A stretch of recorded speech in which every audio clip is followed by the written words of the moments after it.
AP మంత్రి కాకాని గోవర్ధన్ రెడ్డి మాట్లాడుతున్నారు. ఇప్పుడు ఆ లైవ్ చూద్దాం. దాని మీద నీచమైనటువంటి రాతలు రాయడం, దాని మీద సోమిరెడ్డి లాంటి పనికిమాలినటువంటి వాడు, అవినీతిపరుడు, దాని మీద రకరకాలైనటువంటి వ్యాఖ్యలు చేసి ఆ ఉద్యోగుల్లో లేని అభద్రతా భావాన్ని, ఆందోళనని సృష్టిస్తున్నారు. నేను మరలా మీడియా ద్వారా ప్రజానీకానికి, ప్రతి ఒక్క ఉద్యోగికి స్పష్టంగా తెలియజేస్తున్నా రెండు విషయాలు. వ్యాపారం వృద్ధి చెందుతుంది, దాంట్లో అనుమానం లేదు. కార్గో టెర్మినల్ అనేటువంటిది గోవర్ధన్ రెడ్డి అనేటువంటి వ్యక్తి ఈ ప్రాంతానికి, సర్వేపల్లి నియోజకవర్గానికి, నెల్లూరు జిల్లాలో ఉన్నంతకాలం ఎటువంటి పరిస్థితుల్లో కూడా ఒక్క అవకాశం కూడా చేయి జారకుండా ఇక్కడ నుంచి కార్గోకి సంబంధించి ఇక్కడ ఉన్నటువంటి కంటైనర్ టెర్మినల్ని తరలించేటువంటి అవకాశం లేదు. ఇప్పుడున్నటువంటి కంటైనర్ టెర్మినల్ ఏదైతే ఉందో అది యథాస్థితిగా కొనసాగుతుంది, నాది గ్యారంటీ అని చెప్పి ఈ సందర్భంగా తెలియజేస్తున్నా. ఎందుకంటే ఈరోజు నేను మీడియా ముఖంగా చెప్తున్నా. ఈరోజు చెప్పి రేపు వెళ్ళిపోయినప్పుడు చాలామంది అడుగుతారు, ఏమయ్యా ఆ రోజు నువ్వే చెప్పావు కంటైనర్ టెర్మినల్ తరలిపోతుంది, ఈరోజు కంటైనర్ టెర్మినల్ తరలిపోతుందని. వ్యాపారంలో హెచ్చుతగ్గులు ఉండొచ్చు. కోవిడ్ తర్వాత కంటైనర్లకు సంబంధించినటువంటి దాంట్లో కాస్త హెచ్చుతగ్గులు వచ్చాయి, వ్యాపార పరంగా కాస్త ఇబ్బంది ఉంది.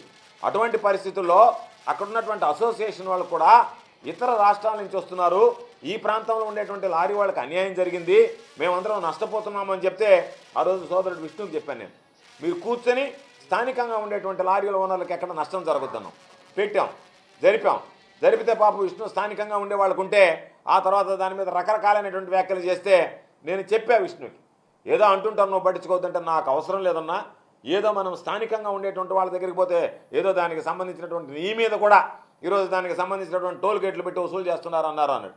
పాపం యాజమాన్యం నా దగ్గరికి వచ్చి కళ్ళనీళ్ళు పెట్టుకున్నారు లారీ అసోసియేషన్ వాళ్ళు. అయ్యా నేను చెప్పాను, విష్ణు ససేమిరా అంటున్నాడు దానికేనన్నాను. నేరుగా on record Kandukur MLA Mahender Reddy దగ్గరికి పోయారు. అయ్యా మీరైనా చెప్పండి, మీరు చెప్పి నాకు ఏదో విధంగా మాకు మద్దతు ఇవ్వండి, ఈరోజు మేము వదిలేస్తే లారీలు అమ్ముకోవాల్సిన పరిస్థితి ఏర్పడుతుంది అని చెప్పాడు. పాపం మహేందర్ రెడ్డి నాకు చెప్పాడు ఫోన్ చేసి, అన్న ఎవరో మాట్లాడితే దాన్ని నువ్వు నమ్మి ఈరోజు వదిలేస్తే పాపం ఆ లారీలు మన ప్రాంతానికి సంబంధించినటువంటి లారీలు, ఒంగోలు ప్రాంతానికి సంబంధించినటువంటి లారీలు, గ్రానైట్ తోలుకునేటువంటి లారీలు ఇబ్బంది పడతారు, కాబట్టి దీని మీద నన్ను చూసి దృష్టి పెట్టండి, వాళ్ళందరూ బాధపడుతున్నారంటే ఎంతమంది చేత చెప్పించినా నేను చెప్పినా విష్ణు ససేమిరా అన్నాడు. వద్దన్నా, దీనివల్ల మంచికి పోయి చెడు వస్తుంది, దానిలో వచ్చేటువంటిది నష్టం జరుగుతుంది, నష్టాన్ని భరించడానికి సిద్ధపడ్డ ఈ లారీ ఓనర్ల కోసం మనం ఎందుకు మాటపడాలా, అందుకని నేను వద్దనుకున్నానని చెప్తే పాపం నిన్న సోమిరెడ్డి మాటలకు వాళ్లే వచ్చి కౌంటర్ ఇచ్చారు.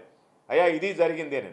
ఇవన్నీ ఎందుకు చెప్తున్నానంటే రాజకీయ లబ్ధి కోసం రాజకీయంగా పోరాడు, నేను రెడీగా ఉన్నాను నీ మీద పోరాడడానికి, రేపు నువ్వు పోటీ చేయి, నేను రెడీగా ఉన్నాను నీ మీద పోటీ చేయడానికి, గెలవడానికి, నిన్ను ఓడించడానికి, అంతే తప్ప నువ్వు కృష్ణపట్నం పోర్టుని ఎంపిక చేసుకుంటే కృష్ణపట్నం పోర్టు యాజమాన్యం ఈరోజు స్పష్టంగా ప్రభుత్వానికి నివేదించింది, నాకు కాపీ పంపించింది, దీనికి సంబంధించినటువంటి దాంట్లో స్పష్టంగా ఉంది. ఆ కాగితాలు మీకు కూడా ఇస్తాను, మీరు ఎవరైనా వెళ్ళి ఏమయ్యా ఇది మీరు ప్రభుత్వానికి మంత్రి గారికి ఇచ్చినటువంటిదేనా అని అడిగితే ఎవరైనా చెప్తారు, వాళ్ళు ఖచ్చితంగా చెప్పారు. కృష్ణపట్నం